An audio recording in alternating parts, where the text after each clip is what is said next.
Ever pondered over what hides in the shadows of forgotten justice?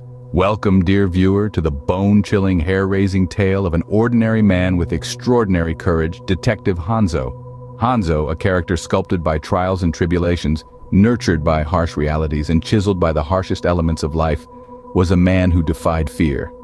This is a man who dared to gaze into the abyss of the unknown, his eyes holding a steadiness that belied the terror lurking within the shadows.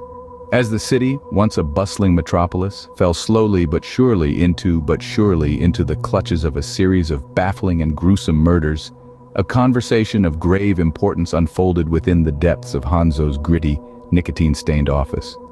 His office, a haven of sorts, was filled with remnants of solved cases, walls adorned with accolades of bravery and intelligence. But this time, the room echoed with an unusual unease, a reflection of the mystery that lay ahead. His trusted assistant, May, a woman of exceptional intelligence and courage, her face pale with anxiety, broke the silence. She asked, her voice barely more than a whisper, "What do you make of this, Hanzo? These murders, they're unlike anything we've ever seen. They're chilling, horrifying." May, known for her composure, was visibly shaken, echoing the dread that had encapsulated the city. Hanzo, a man known chaos for cracking the most complex and intricate cases, looked at May. His usually cheerful face now wore a grim expression, the light in his eyes replaced by a darkness that mirrored the terror that had gripped the city. "Indeed, May," he replied, his voice steady despite the turmoil within. "We are on the threshold of a horror story like no other. This isn't just another case, it's evil, a fight against fear, and we must face it head-on." As Hanzo's words hung in the air, the chilling conversation slowly faded into a deafening silence. The atmosphere in the office grew dense, as if the walls were closing in, reflecting the ominous situation at hand. Detective Hanzo, an embodiment of strength and determination, found himself drawn deeper into this eerie tale, a tale so spine-chilling it threatened to shatter his stoic. This was no ordinary tale. This was a tale that would push him to his limits, test his mettle, and force him to confront the darkest corners of his mind. A tale that would change him, for better or worse. A tale that would make him question everything he knew, everything he believed in. But deep down, Hanzo knew this was a tale he had to brave, a tale he had to conquer. This was his tale. An abandoned mansion became his chilling arena, its dilapidated walls whispering tales of past horrors and spectral terror. This was no ordinary mansion, but a monument to dread, every brick and stone etched with the passage of time and secrets that were buried deep within. Its grandeur was now lost to despair and age, the once majestic structure reduced to a skeletal framework, a chilling testament to the dance of time and power. As Hanzo ventured deeper into the heart of this foreboding fortress, he felt the overwhelming weight of its history. Each step echoed with an ominous resonance, bouncing off the decaying walls and returning as a ghastly moan. He was an intruder in this tomb of forgotten stories, a maze of hidden truths and unanswered questions. Within this cold, eerie labyrinth, Hanzo discovered a hidden chamber, a room lost to the annals of time. Its haunting aura was accentuated by cryptic symbols etched into the walls, symbols that corresponded eerily to those found on the victims of the unsolved series of crimes that had been plaguing the city for far too long. A chilling realization washed over him.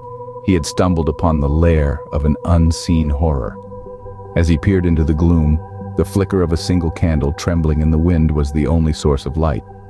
The candlelight danced off the dust-laden faces in old, forgotten photographs, casting long, distorted shadows that played tricks on the eyes.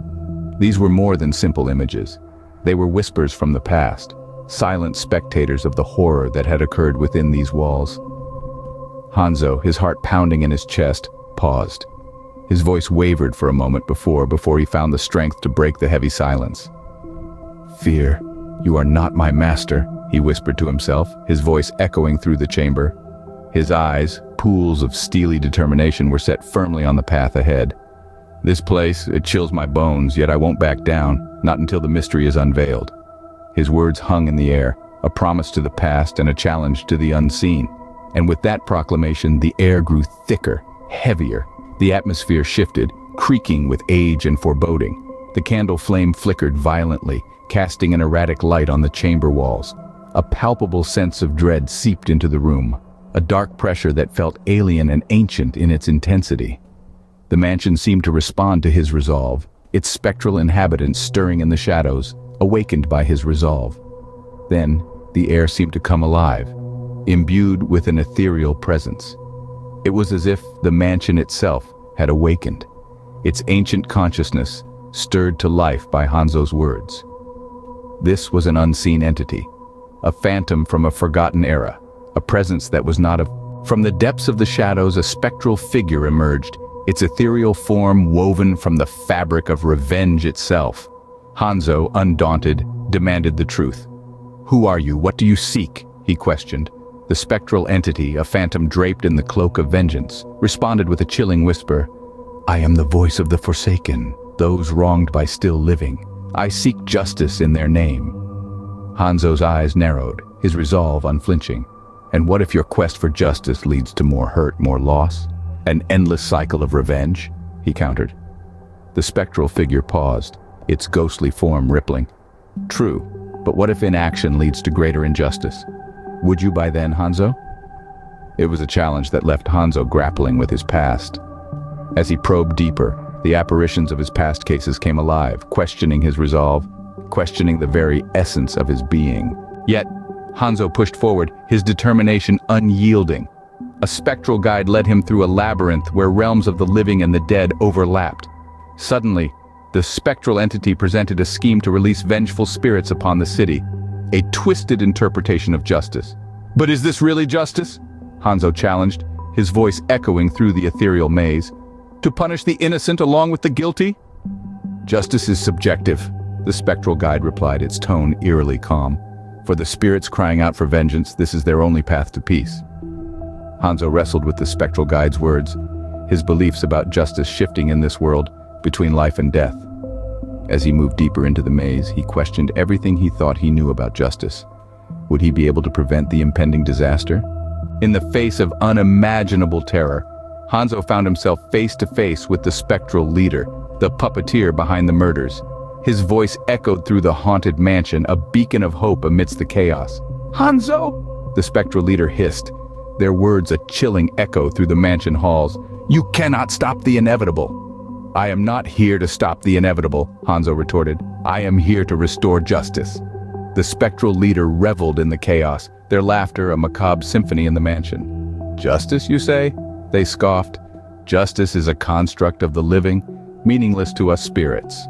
But Hanzo, resolute and unwavering, refuted their words. "Justice is a beacon, a hope, and a vow that no being living or can escape." With a final resolute look towards the spectral leader, Hanzo thwarted the ritual, banishing the malevolent spirits back into the shadows. His victory speech echoed amidst the sudden silence. This mansion is no longer a puppeteer's stage. Justice prevails and hope has been restored. As the spectral symbols faded, the city breathed a sigh of relief. Yet Hanzo, forever haunted by his eerie encounter, knew that the darkness would linger. Turning to his fellow detective, he said, "The city might be breathing easy now, but the shadows of our struggle will keep marking its soul. We've saved it today, but I feel the darkness will remain, reminding us of our battles." His words were a chilling reminder of the horrors he had faced for the sake of justice. A city was saved, but forever marked by the shadows that Hanzo and his fellow detective had confronted. So, here ends the tale of Detective Hanzo. As a journalist once asked him, "Hanzo, how do you reflect on your legacy?" With a deep sigh, Hanzo replied, "It's not about legacy, journalist. It's about seeking the light of justice, even when surrounded by darkness." The then prodded further, "You've stared into the abyss, faced the horrors of the unknown. What was that like?" Hanzo pensively replied, "It was haunting yet enlightening. One learns to appreciate the light when they've experienced the dark." A man who dared to stare into the abyss, lived to voice his haunting experience, and victorious. A man who, despite the horrors of the unknown, continued to seek truth and justice. A man whose story and haunting legacy will forever echo in the corridors of the city he saved.